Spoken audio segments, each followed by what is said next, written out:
Hello, everyone on internet land. The internet is an interesting thing because you could take a person, and here I am, on your phone, somehow with technology. I'm now in your hand, your little hand holding me on a phone. What is the purpose behind it all? Why do we do that? Why do we... It's intercommunication. I guess it is important. I'm going to turn this light out. What do we fill our heads with the use of all this knowledge at our fingertips? All of this abundance of knowledge and wisdom that's available. Endless source of entertainment. Why do we do that? What is the purpose? How do we use it? Is it at times an escape, or what is this? There are two ways that I personally like to think of this. First of all, we are creating a type of, it may sound a little out there at first, but hear me out, Hold your horses and listen to what I'm about to say. In a way, it is creating a type of collective consciousness. And by that, I don't mean anything like, spooky. I'm simply saying we have intercommunication between people, and our thoughts and ideas are stored on servers and access. So it's almost like all of the routers and switches and servers and these computers are creating a type of neural network, a type of collective mind, a reality that we have constructed that exists on another layer on top of physical reality. It is cyberspace. But how do we use it? I think that's pretty amazing to create another reality in a sense, to have a collective consciousness that develops, not with any kind of hocus pocus type of way, but through the use of technology. Now, so many problems arise. First of all, we've got AI. It may sound a little science fiction-y, but yeah, it's a thing. And it's developing. That's a little scary to have something intelligent that's able to tap into the collective mind. Another thing is entertainment. A lot of people, we watch Netflix, Ancient Pharaoh commented, "Thank you for all the videos over the years." And then I got the little hands icon. Thank you. It is really appreciated. Well, I appreciate you. I get to have my little internet rants, and somehow people get something from that. Can y'all hear me okay? My last video, it seemed really quiet like a little mouse, I don't want to yell into the camera, y'all. I don't know. Hopefully y'all can hear me okay. In your phones, in your little hands. Anyways. Entertainment. I think I already talked about this. Like, what is it about entertainment? Like, if people are always distracted with fantasy, whether it's Netflix, we go into some fantasy of some mafia boss, some badass renegade cop taking out the bad guys, or some comedy, something to laugh at, maybe even drama. We've all got our own problems, but we're going to distract ourselves with someone else's problems. Why do we do that? Like, we engage in all this fantasy, which is totally fine. I think it's great. But if it goes a little bit too far, why are we escaping? Maybe if we shut all of this off in a sense, it'll help us to make life more exciting. I think that there should be a period of the day in which there is no technology, no smartphones. I mean, technically, language is a technology. Clothing is a technology. I'm not suggesting that we start speaking in beep sounds and get naked and run into the woods. But cell phone technology, the internet, I think we should shut it off sometimes. Go sit at the foot of a tree, listen to the birds chirping. That's therapy. What our ancestors took for granted is now therapeutic. It's a little bit disconcerting, a little scary. Damn neighbors trying to make a video. They're doing the thing, you know. Hey, how you doing today? Haven't seen you in a bit. That's what they're doing. So, this is Sunday. It's the day of the Lord. You know? It's the day of the Lord. Today's Sunday. Today, back to responsibilities. You know? Today, I've got to do all my stuff. It's laundry day. Gather up my little socks and everything, you know? Got to do my laundry and, what else?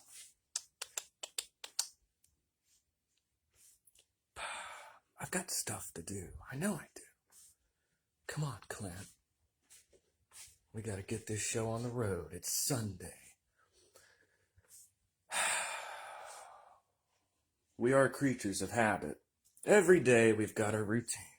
You get up, you brush your teeth, you take a shower, you get your coffee going. You know, we're creatures of habit. In a way, a day is a type of life cycle.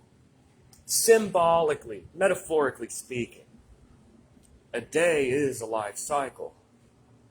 Waking up is a type of birth. At first, we're a little groggy, you know, we're waking up, infancy. Then we begin our labors of the day. You know, we reach the height of our activity around noon. This is youth. And then we continue our labors. We begin to get tired by the work that we are doing. Finally, around sunset, we retire, you know, from our labors.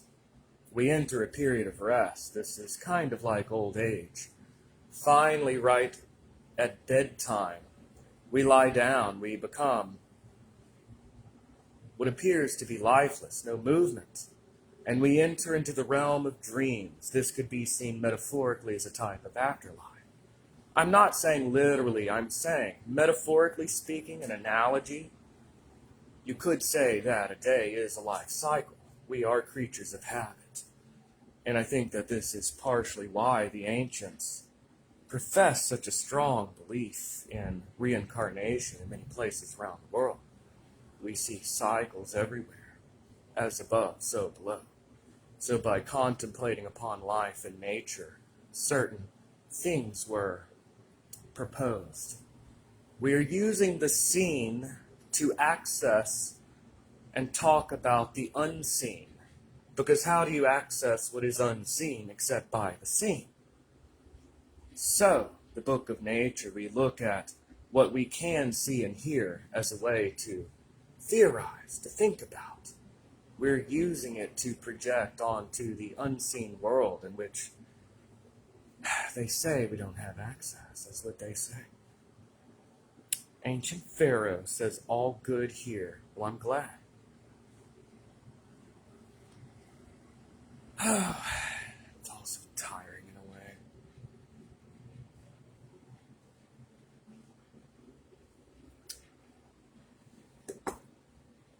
My life right now has become a little crazy in a way. Things are fine, you know. with my own life, but I don't know. There's a lot going on.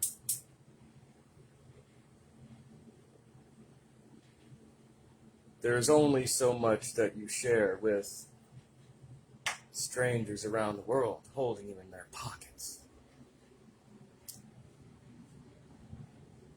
There is a thing about being on the internet, and of course on Facebook. I have just begun on Facebook, you know? My place was YouTube. There is something about it, though. In a sense, after a while. After there is a certain level of recognition, which many people seek after, they chase after, they love to have that. But after a while, you become a commodity, much like salt or sugar, a product to be consumed. There is something about being a mere commodity, salt or sugar. I like a little Taliesin in the morning.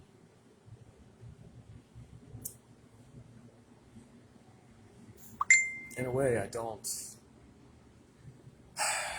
like the idea of being a commodity.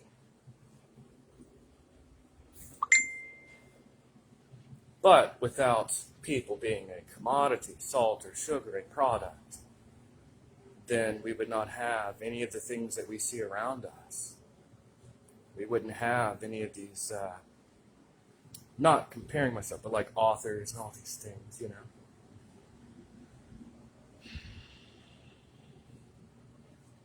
I don't know. I just feel like there's a deeper purpose, a higher purpose. Something interesting about these videos is there is no structure, there's no plan. I hit that button and I just go to talking. So really you're getting just my thoughts poured out through language. A glimpse into a person's mind. That's what language does. Speech gives you the ability to peer into another mind. When two people are talking, it's basically two brains communicating through vocal sounds. It's a little crazy, honestly. It's kind of wild to think about. As within, so without, ancient Pharaoh said. I kind of feel like, I don't know, I've got all the text comments. I want to respond through text. Wouldn't it be proper to communicate in that way?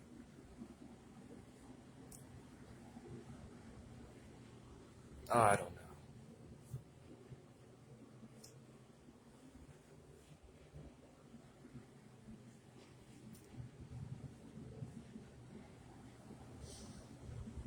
Some things, as my mind drifts, there are some things that I keep at bay, some things I don't speak about, because it is private. Yet the last few days, it's been coming up to the surface. This,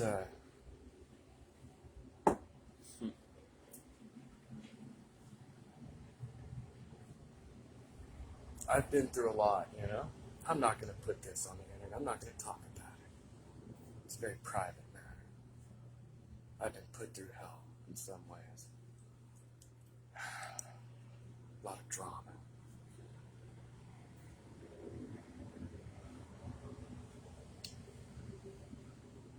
I'll just put it this way and I'll drop it. I was with this woman and she put me through some bullshit. I'm not even going to lie about it. Yeah. Something about relationships. You know, there was a meme I saw recently. It said, all the scars upon our hearts, all that pain, it's never come from an enemy. Never. The scars upon our hearts never came from enemies. They came from people that said they love you, came from loved ones. Those are the ones that, yeah. Anyways, getting a little dark here, I don't want to get too personal on camera. I don't love her anymore. I don't. But some people, man,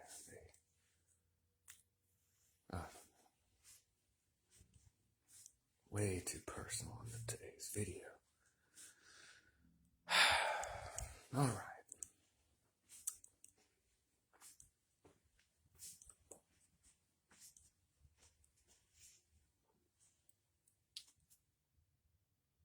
It's a beautiful day today. And no, it's not a changing of the subject. It's a true statement. It looks nice outside, but it's very hot. Very hot. Burning up with the sun. What is it about Texas? I'm not a meteorologist. I'm not a geologist. There's a high level of humidity here, and I suppose we're closer to the equator than someone further north or way, way, way farther south. Something about Texas. And you know, I will be traveling to Washington State next month. I've never been to the Pacific Northwest. I've never been. The Pacific Northwest. I'm going to have to turn off my notifications, not turn them off, silence them when making videos. Next month, I got a buddy. He's getting me a plane ticket. Some gifts are a little extravagant. I've always been the type when someone offers me something extravagant. I'm like, no, I'm good. I'm one of those types. But I've got a plane ticket. I won't say no to a plane ticket. I'll be going to Washington State. I've never been to the Pacific Northwest. I'm not sure where I'll be going. I believe it's around Seattle. I'll be going to Washington State around the 20th, the weekend of the 20th of next month. I'm excited. And there is also talk, rumors, ideas being thrown out there of going to New Orleans soon. Oh, I love New Orleans. I've been there like 10 times. That's how much I love New Orleans. New Orleans is an amazing place. Although the culture there is getting a little not too good because people keep fucking moving there from far away. And over time, you no longer get the true New Orleans vibe. Bunch of people moving there from far away. I mean, I get that it's enamoring. It's a cool place to be, but people there have become a little less friendly over time. There's no longer the southern hospitality in some regards. I remember one time I went into a gas station in New Orleans, and I was trying to decide what I wanted. Like, it took a second. The cashier, You never heard of customer service? He was like, come on, buddy, you're holding up the line. I was like, really? Really? I'm holding up the line, I'm the customer. Here, there's your money. Kind of slammed it on the can. Take it, You got my change, Fuck that guy, I don't know what it is. Like, there's something about New Orleans, like the culture is changing. And I think that it's all the people moving there that are not from there. But that's beside the point. I love New Orleans. The buildings, I do drink on occasion. Bourbon Street is a party place. It's great. You've got all these voodoo shops and everything. It's pretty nice. It's very humid there, though. To me, it almost feels like trying to breathe underwater. They say East Texas is humid. New Orleans is a whole other level of humidity, but I think I'm going to bring some of my buddies, We're going to New Orleans here pretty soon. Charles Mazzola. Can you speak of the hexagram versus pentagram rituals, your overview? on Marsilio Ficino. Well, those are two very different things. One is referring back to the Hermetic Order of the Golden Dawn and their, one is elemental, the other is planetary. I mean, that's basically it. One is planetary, the other is elemental. The hexagram, actually, it goes deeper than that. Hexagram, that's used for planetary forces. Astrological, planetary forces.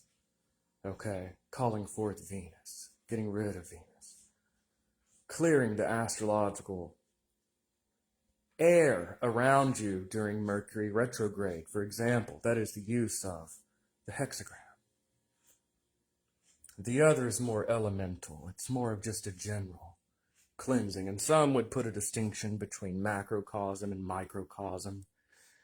I think it's a bit overdrawn, like a little bit silly at that point. We're building like a little too much philosophically, like we're just putting things that may not really be there. Yes, planetary forces are the macrocosm, the larger picture, elemental forces right around us. But anyways, Marsilio Ficino, that was your second question. He was in Italian, mamma mia, I hope I don't offend anyone. I just have a messed up sense of humor. But people get offended nowadays. Mamma mia, buongiorno. He was an Italian guy in 15th century Italy that translated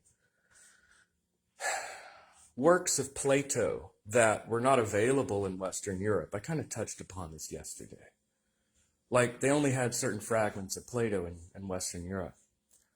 But he was commissioned by Cosimo de' Medici, who was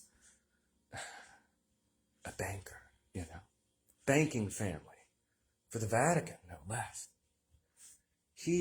Marsilio Ficino was commissioned to find these lost works in Greek, translate them into Latin. He brought Plato, lost works of Plato to Western Europe. He also translated the Corpus Hermeticum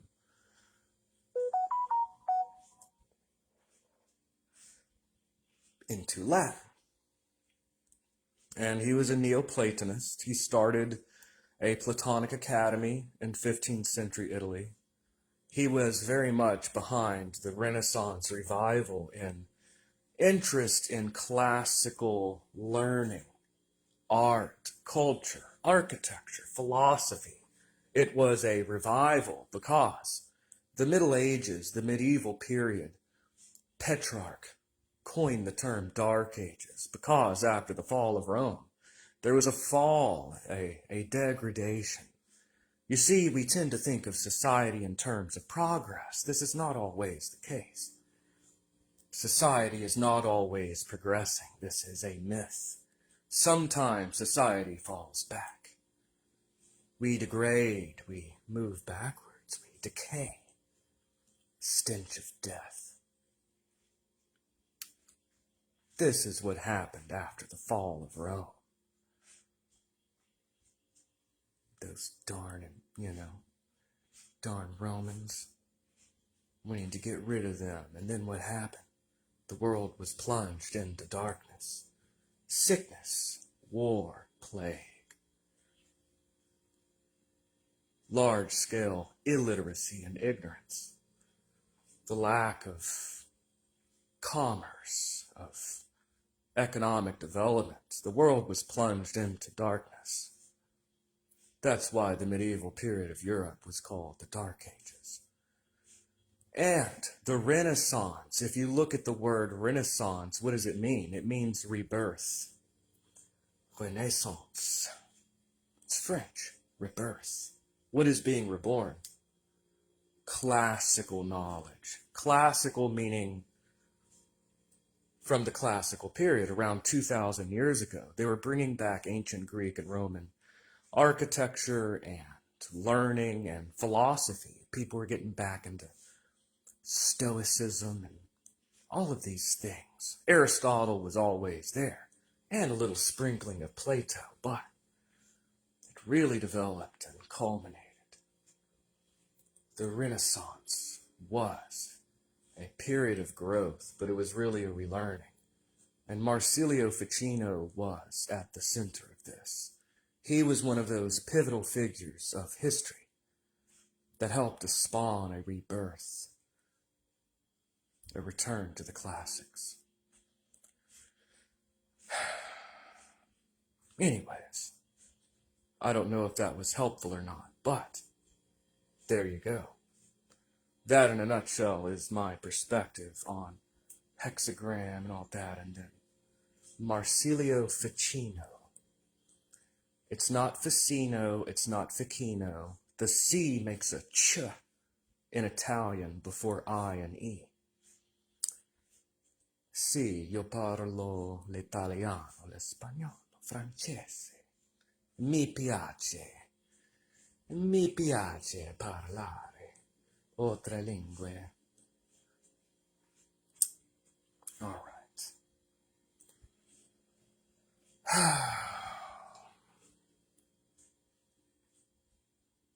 All right. I don't know how long this video should be. Sometimes the cup runs out.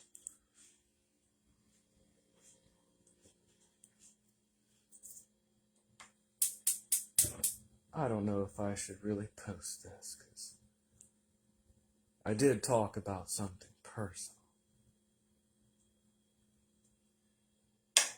And of course, what is it with human beings and curiosity that only makes them want to listen more, I think.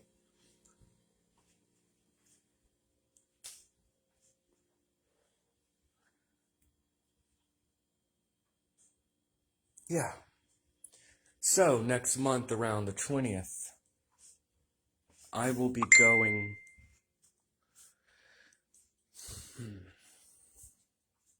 I will be going to Washington State.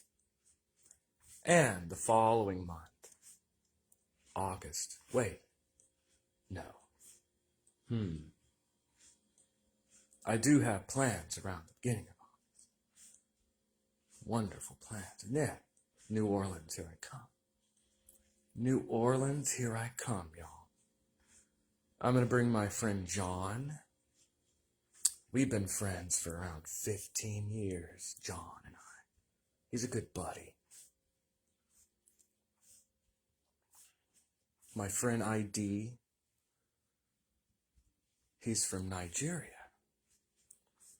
He and I have been friends for around the same length of time. His real name is Adoniset, but no one can pronounce it, hardly here for some reason. I have a penchant for foreign languages, but ID and John, I might go do that. It might be fun. Jolly old New Orleans. Wait, that doesn't work. Anyways, I've been thinking there's something welling up, there's something within me, springing forth to the surface, that I like the idea of travel, of moving around the country, perhaps even outside. I like this idea of Washington, okay, New Orleans, all right.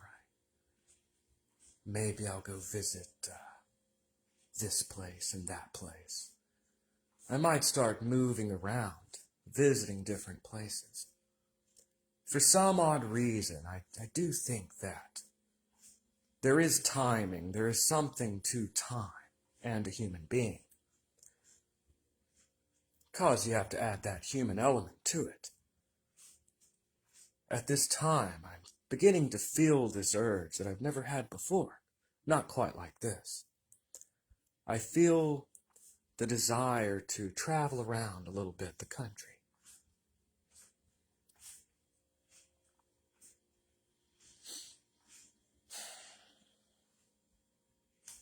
I want to do that. I think I shall. And it all begins with Washington State and New Orleans. Here I come. I think I'll do that. But I'm not going to make solid plans. I will go with the flow.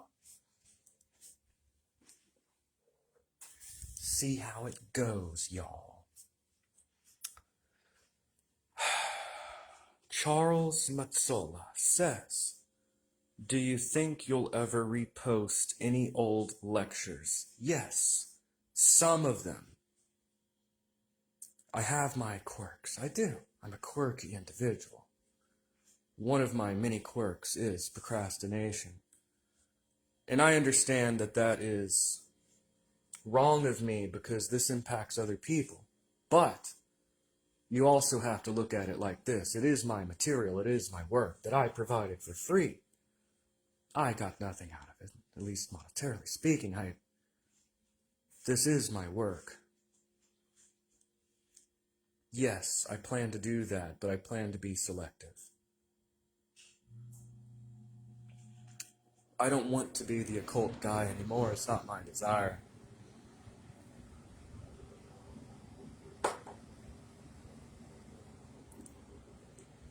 Somehow I can't even fully... There's so many reasons behind it. I've always been quite honest.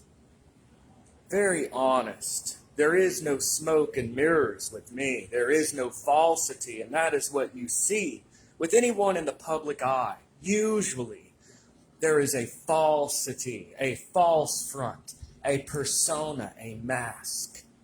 Projected into the world, I guess they believe that somehow this is a protective barrier, which I do not have. I don't desire. I don't have this. I'll be totally honest here with another reason. And people can think what they may. But I am in the middle of merging my online identity and my real identity. That's why I no longer use a pseudonym. I don't use a pseudonym. This is my real name. This is my name I was born with, given by my parents. So, I'm entering into the IT field. I'll be going into the IT field, you know? And I can't be a networking engineer, and certain videos could hurt my career. No, that's not the main reason. But it is a little extra reasoning behind it. Some people may not like that. They may consider that wrong on my part. But at the end of the day, a man needs bread and butter. We need to live to survive. There is an impact upon myself, and possibly upon any future family that I may have one day. You never know. Might get married one day and, have a wife and kids one day. So, career does not just impact me, it impacts the family.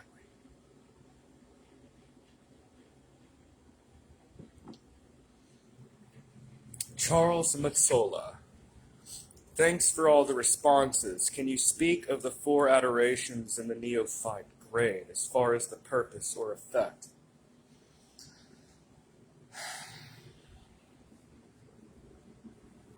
Certain grade signs and facing a certain direction and all of these things and the use of certain names assigned to Malkuts, whatever. I'm not sure if you're referring, because the AA and the GD have different ways of assigning the grades. It is a way of self-orientation to the element. But it's not my thing anymore. You know what I mean? If you want me to be totally honest,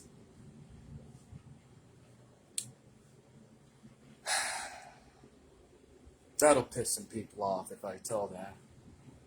If you want me to be brutally honest,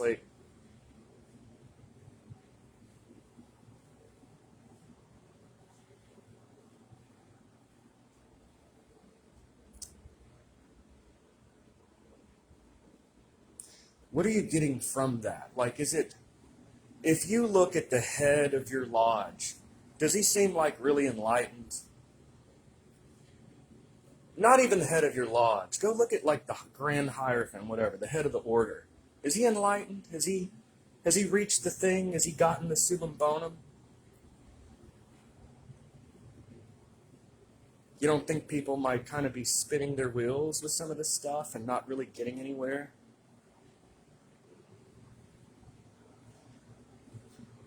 I just speak as someone who has been part of this and also been part of lodges and communicated with people that have gone through the grades. My honest opinion is I just think there are better ways to reach Rome. My honest opinion. And there is the idea of secrecy.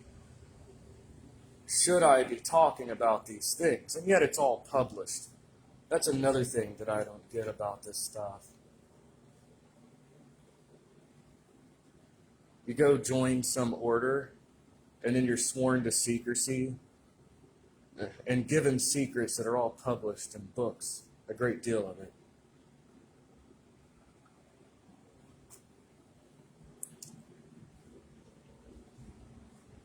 Ancient pharaohs said they judge, but they don't even know what it is they are judging. That's what always gets me. Judgment is often quite hasty. It's done without a full understanding of the person, of the circumstances. And no, I'm not referring to anything in particular. That's something I've had to learn in my videos. I have to say, no, I'm not talking about anything in particular, because often people read too much into things. When you have to understand, I'm often talking about general things. But, in general, to truly judge, you'd have to truly understand the person and circumstance. From my understanding, it's to align yourself with the rhythm of nature, the course of the sun in this case. Oh, are you talking about Resh? But that's not a neophyte thing. I don't know. Sometimes I'll give people what they want, but because it's not all just about me, but to be quite honest, I just don't really have an interest in that stuff anymore. It's not really my thing. Yeah, you're talking about Liber Resh Vel Helios, maybe.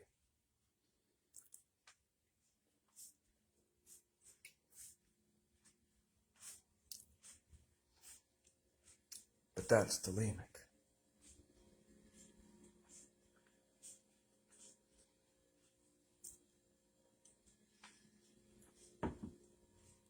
Liber Resh Vel Helios is about aligning with the passage of the sun. It is. And the rhythms of nature. And also aligning yourself with your own grade subconsciously through the grade sign. That's what that is.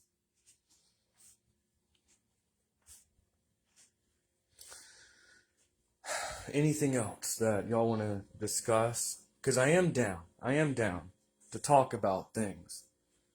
In a way, the well is running dry. More waters will come forth,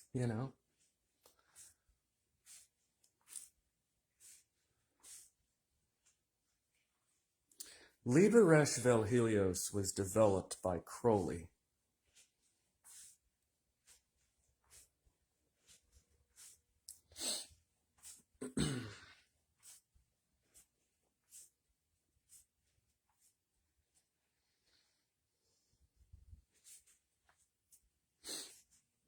But I thought he was talking about something a little bit different,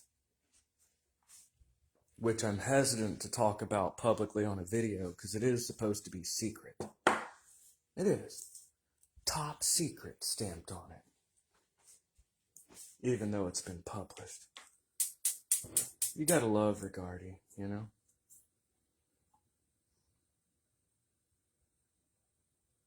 He spilled the beans.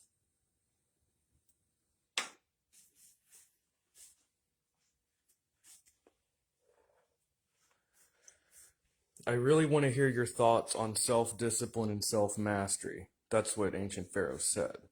Well,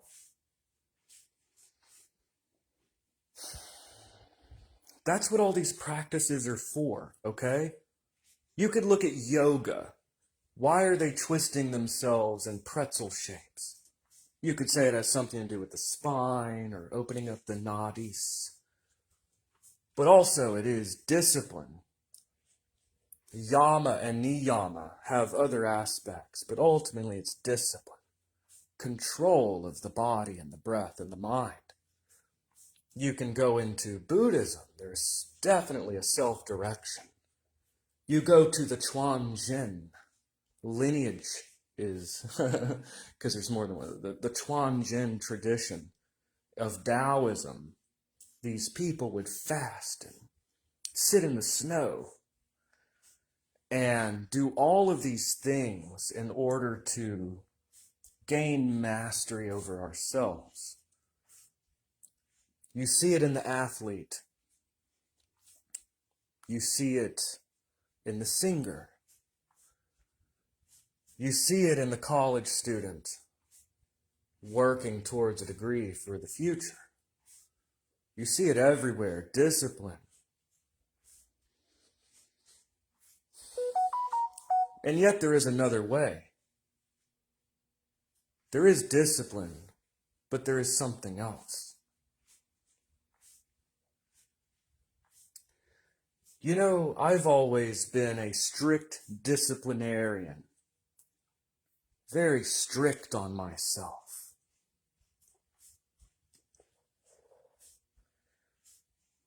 Why do you think I was pulled towards the AA? And I'm not talking about Alcoholics Anonymous here. I'm talking about something a little different with those 2 letters. The rigid discipline. There's something about it. If we can control ourselves and direct ourselves, often we get in our own way. We self-sabotage. Ultimately, many of the things that we go through in life that are painful, many of them are self-created, and now we've got to learn the lesson. To be able to self-direct.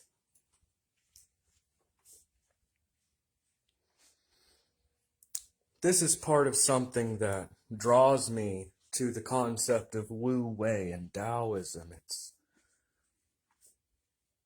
a relaxation. There's still discipline there. The problem with the Saturnine nature is trying to make everything fit into boxes and compartmentalize everything. In a way, it's not very fun, though. Are you truly living life if you're living under a dictator, which is yourself?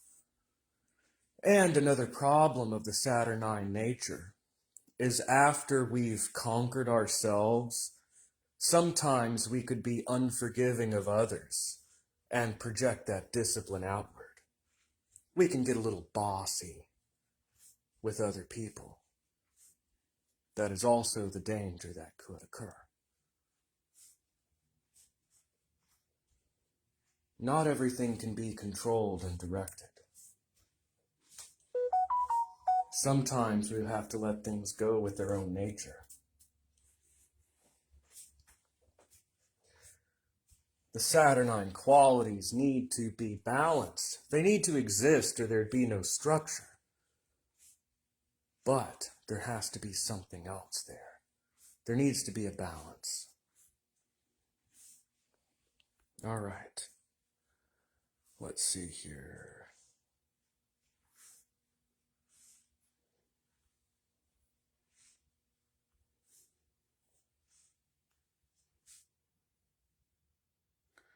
Because it seems, okay, Ancient Pharaoh said, because it seems to me that I made great progress and then kind of reverted back to the old ways. Yes. Um, I don't know what you're referring to, and I'm not asking you to put yourself out there. Don't do that. If there's one lesson that I've learned being an internet person, don't always put yourself out there. I began making videos at a very young age. But, so you don't have to tell me what you're talking about, but depending on what it is, sometimes reverting to your old ways, it is natural. But if you're talking about something more along the lines of quitting some really bad habit that's harmful, or if you're talking about, yeah, if the old ways are not good or healthy, then you know what? You fall down 7 times, you get up 8. That is an example of an aphorism, a proverb, but there's wisdom there, there's truth there. The masses are asses in a way. Most people are non-thinking. And I'm not talking about you or me, but I'm just saying in general, aphorisms serve a purpose because you can distill wisdom. People will repeat a phrase and it helps society on a large scale. Again, I'm not talking about you or me. I'm just saying that's part of the purpose of aphorisms. But there is wisdom there. Fall down 7 times, get up 8. Don't stop. But you know what is cool? It's easier next time to pull yourself back up. You've already created a type of groove by overcoming a habit. You've created a type of groove. I promise you, it will be easier, far, far easier this time. You've just got to pull yourself back up. All right.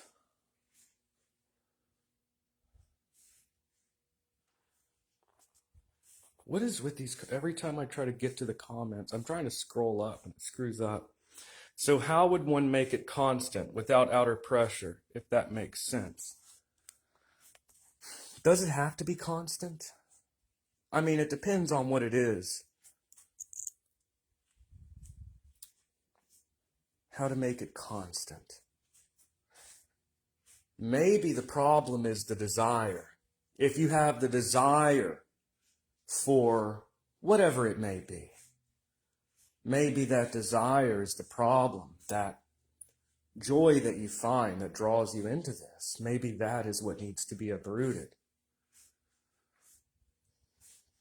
So, ultimately, you have to kill the desire if you want to overcome a habit.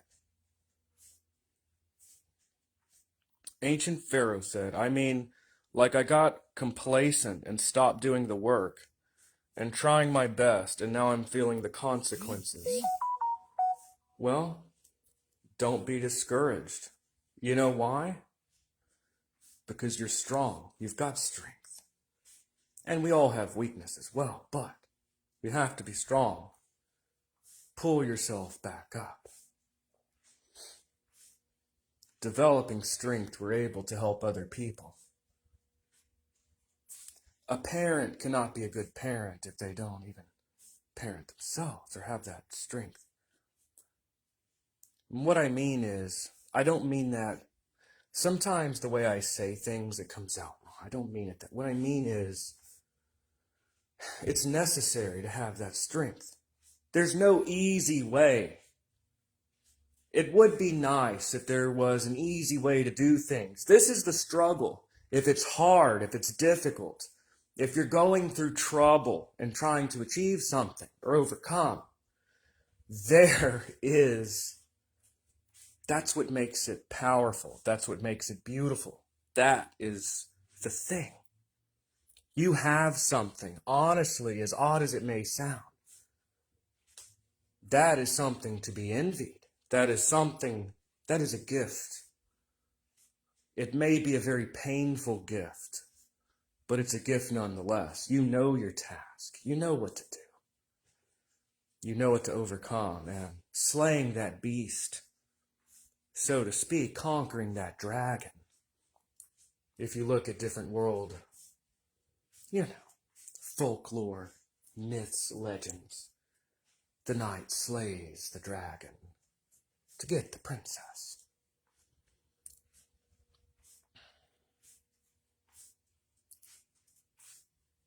Now I'm thinking of Joseph Campbell, the hero of 1,000 faces, the hero's journey. This is the task. That makes sense. Thanks. You're welcome. All right. Anyone else want to discuss,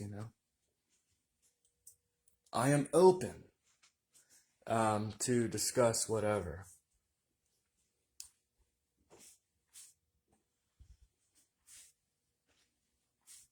Hit me with it, y'all, Play it again, Sham. All right. Y'all probably won't catch that reference.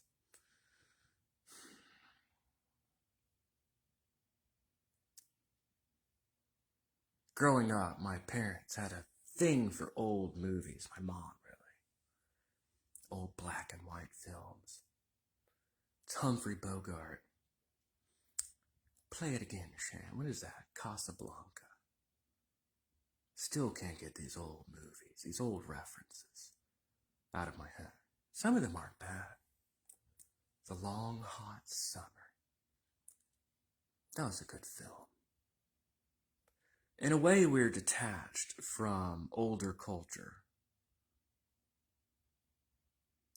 We're always attached to the newest thing, the thing of our generation.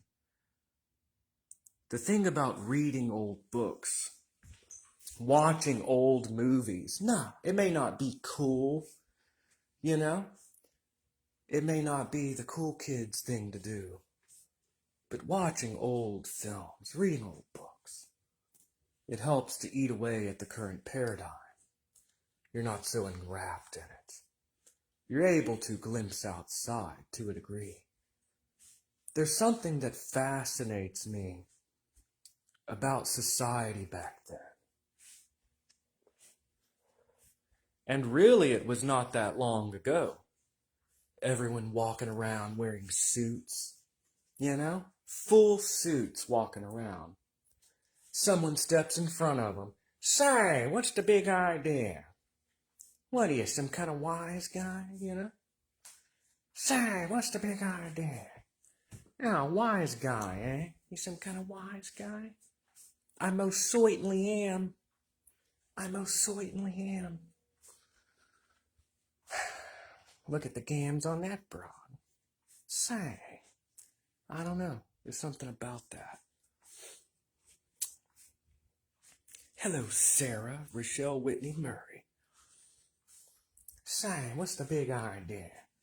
Some kind of wise guy, eh?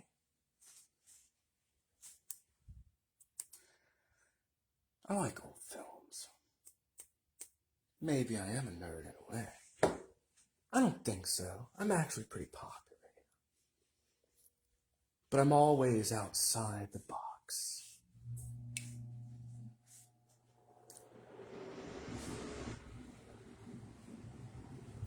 Hello, Sarah. How are you doing today? Sarah's an old friend of mine. Alright. So what do y'all want to... Anything else y'all want to talk about? Hit me with it, y'all, Play it again, Sam. It's a beautiful day today. Ancient pharaohs said they were pre-internet, had the ability to focus on something for more than 10 seconds. That's true.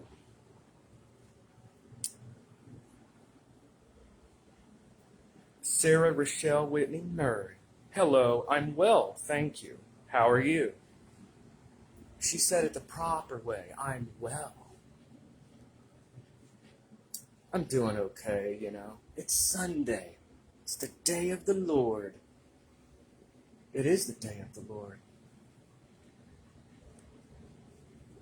I'm sure all of y'all all y'all internet people, devout, just praying away right now.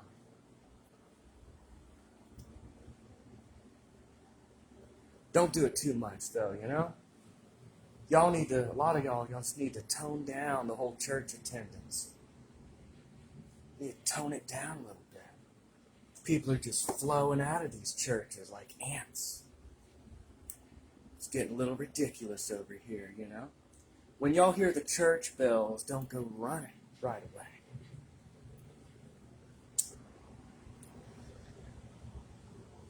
STFU, shut the fuck up. I'm always proper.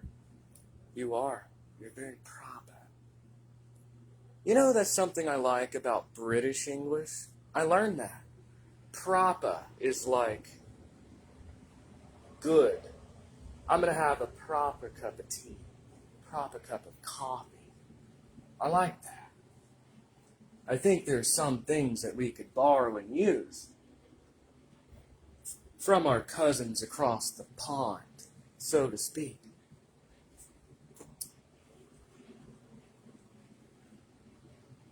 I'm going to have a proper cup of coffee.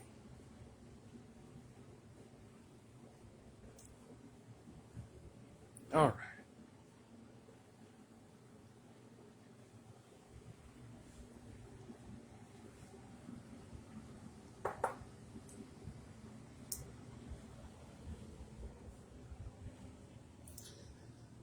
All right, y'all.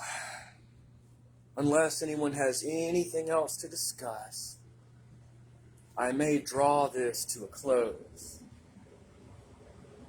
But I'm not rushing off, you know? I'm not rushing off, looking at my watch. I'm fully open to something else if anyone wants to discuss. Hit me with it, you know? Play it again, Shan. Let's do it. Anything y'all want to talk about? I keep coming up over here and looking at, it is a beautiful day. I'm going to peek through the blinds. It's interesting about houses and homes. They're, in a sense, privacy. What are four walls? They're a way of shutting out. Yeah, that's what a house is. That's what a building is. I mean, think about it. We could all be outside, you know?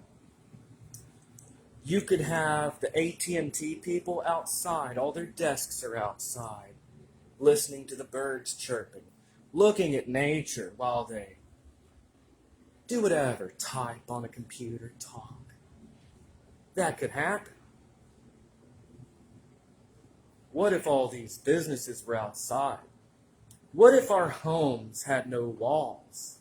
Yeah, there'd be a little what society would call indecency, people showering and walking around in their underwear. It would happen, but there would not be this shutting off. We would be more like a collective tribe.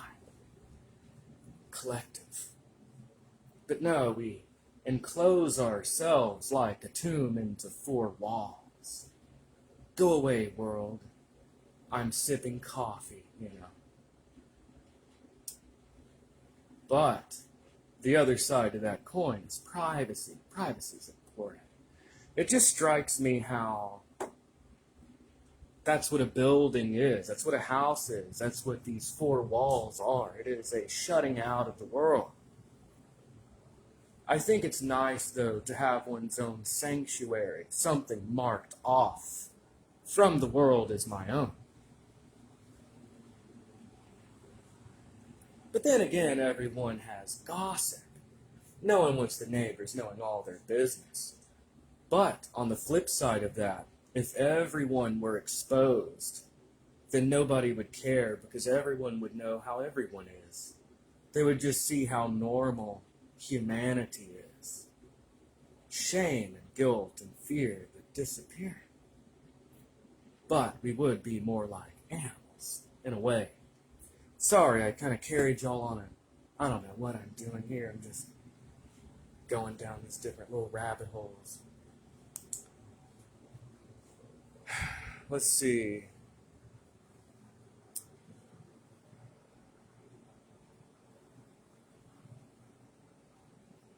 let me scroll up hardly. Ancient Pharaoh said making more of your own content as opposed to consuming all the time. Yes. Honestly, I hardly ever read books anymore. I've had my fill. I'm done with knowledge in a way, the acquisition of knowledge.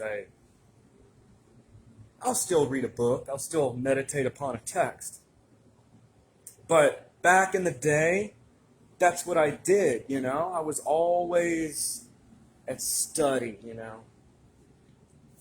Now it's more me talking. You're no longer hearing about the Fama Fraternitatis, old manifestos and dusty old books.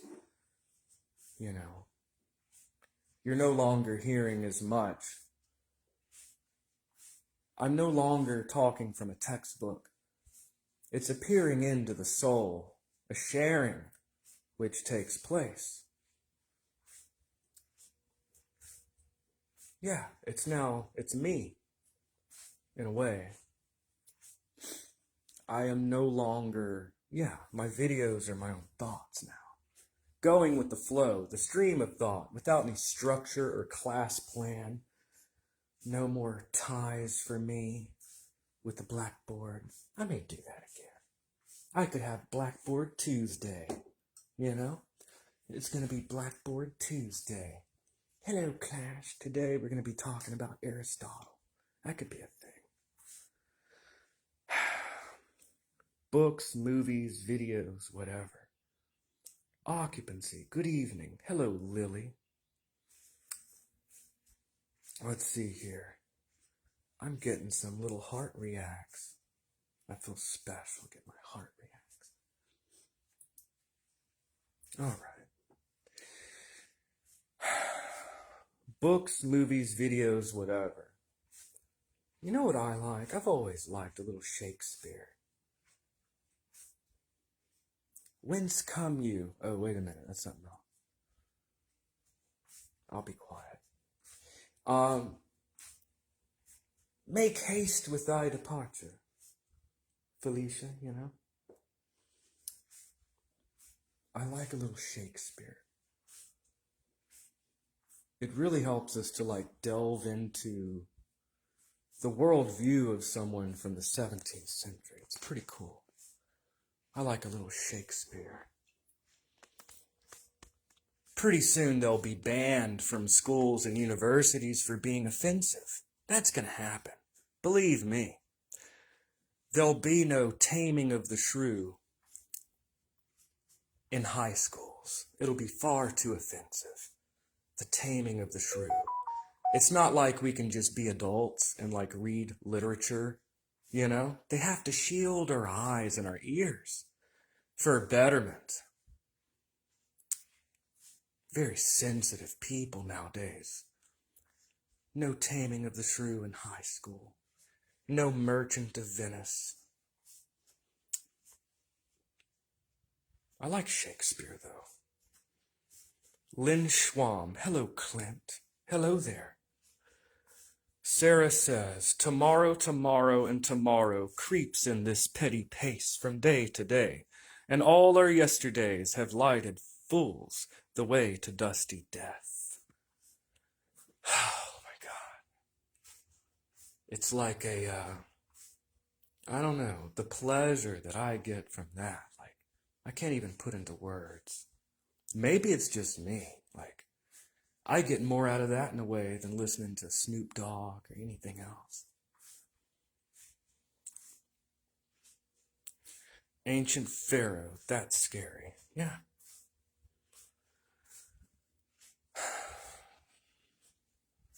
What was the passage? What was it?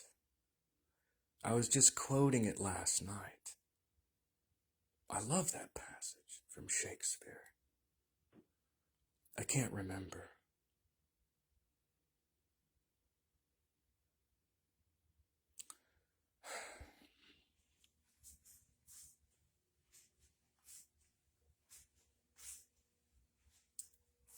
I've heard, and I haven't really gone into depth of study on this, that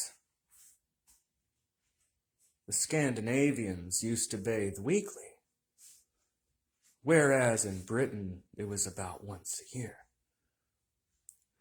There was a certain jealousy that evolved because the British could not get the Scandinavian, the Viking women, because of the sanitary, the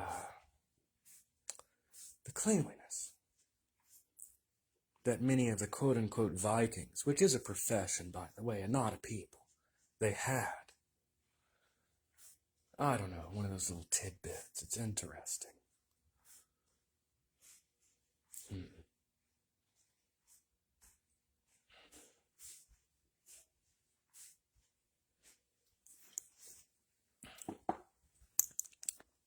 It's a depressing thought because my ancestry is... I did a DNA thing. 86% of my DNA was from the British Isles. 86. Wow. I had a friend in England. He remarked that I'm more English than he is. It's weird. Here I am, an American. 86% of my DNA comes from the British Isles. And the other 14% was like Scandinavian and stuff like that. So apparently I've got a little Viking ancestry.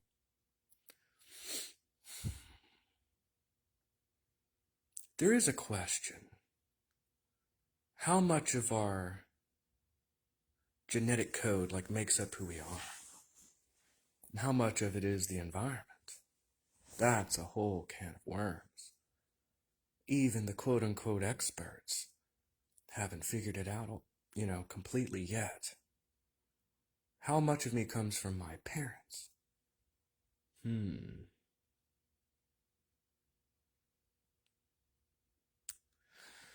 Anyways, reminds me of Fahrenheit 451.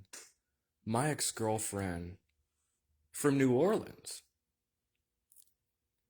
We were together for 7 years, actually.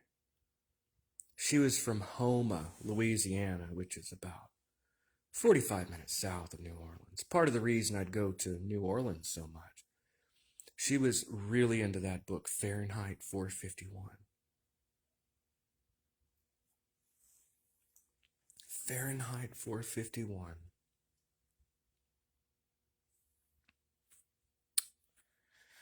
All right, I guess we'll draw to a close. Thank you for joining me today. I plan to have many videos, It's going to be a thing. Sometimes daily, sometimes several times a day.